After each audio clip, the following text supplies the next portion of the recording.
വെട്ടുപോത്തിനോട് വേദമോതിയിട്ട് എന്തെങ്കിലും ഗുണമുണ്ടോ? അതുപോലെയാണ് ഇസ്രയേലിനോട് സമാധാനത്തെക്കുറിച്ച് സംസാരിക്കുന്നത്. ഇല്ല. ആ രാജ്യം എരിഞ്ഞൊടുങ്ങുന്നത് വരെ അയൽ രാജ്യങ്ങളെ കൂട്ടായി ഉപദ്രവിച്ചു കൊണ്ടേയിരിക്കും. ഇന്ന് ഫലസ്തീനെങ്കിൽ നാളെ അറബ് രാജ്യങ്ങൾ. ഇറാനാണ് അവരുടെ പ്രധാന ടാർഗറ്റ്. അമേരിക്കയും ഇസ്രയേലും നടത്തിയ ഒത്തുകളി, സമാധാന ചർച്ച എന്നത് കേവലം ഒത്തുകളിയാണ് എന്ന് തിരിച്ചറിയാനുള്ള ബോധോദയം അത് പലർക്കും ഇല്ലാതെ പോയി എന്നതാണ് സത്യം. ഹമാസ് മനസ്സിലാക്കിയിരുന്നു, ഹമാസിന് അറിയാമായിരുന്നു ഇത്തരത്തിൽ ഒരു വൻ കെണി അതിന് പിന്നിൽ ഉണ്ട് എന്ന്. അയത്തുള്ള അലി ഖമനി എന്ന ഇറാന്റെ പരമോന്നത നേതാവ് ചില താക്കീതുകളും സൂചനകളും നൽകിയിരുന്നു. ഇസ്രയേൽ പറഞ്ഞതുപോലെ തന്നെ ചെയ്തു.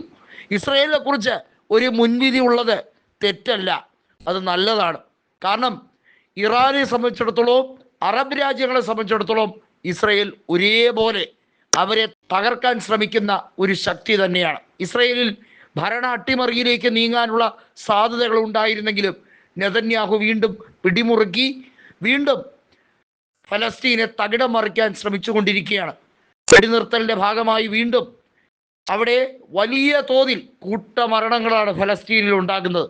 ഫലസ്തീൻ ഒരിക്കലും മോചിതരാകരുത് എന്ന ദുഷ്ടബുദ്ധിയോടെയാണ് നെതന്യാഹുവും സൈനിസ്റ്റ് ഭരണവും പ്രതികാര ബുദ്ധിയോടെ ഭരിക്കുന്നത്. ഇല്ല, ഇതിൽ ഇറാൻ ഇനിയും കൈകെട്ടി നോക്കി നിൽക്കാൻ കഴിയില്ല എന്നുള്ളത് വളരെ വ്യക്തമായി വിദേശകാര്യമന്ത്രി പറഞ്ഞു കഴിഞ്ഞിരിക്കുന്നു. ഏതൊക്കെ രീതിയിലാണ് ഇസ്രയേലിനെ നേരിടാൻ പോകുന്നതെന്നത് ഏതാനും ദിവസങ്ങൾക്കകം കാണാം. കാരണം ഇറാനുമായി ഇസ്രയേൽ നടത്തിയ ഏറ്റുമുട്ടലിൽ ഇസ്രയേലിന് വലിയ ക്ഷീണം സംഭവിച്ചു.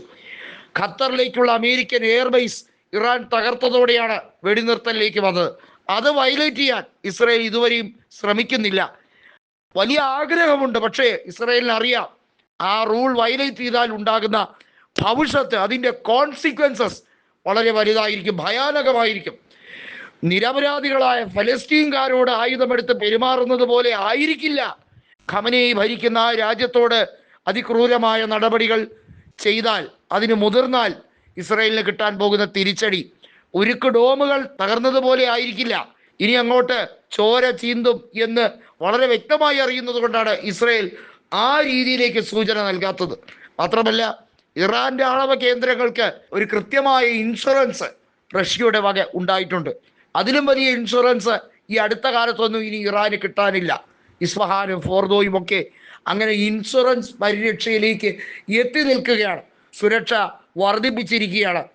ഇസ്രയേൽ നടത്തുന്ന ഈ വെടിനിർത്തൽ ലംഘനം ഇത് അമേരിക്ക കൂടി അറിഞ്ഞിട്ടുള്ളതാണോ എന്ന ചോദ്യം മാത്രമാണ് ഇറാൻ ചോദിക്കുന്നത്. അമേരിക്കയുടെ ഗൂഢാലോചന ഉണ്ട് ഇതിന്റെ പിന്നിൽ എന്ന് വളരെ വ്യക്തമായി സംശയിക്കുന്നതായി അയത്തുള്ള അലി ഖമനി പറയുന്നു.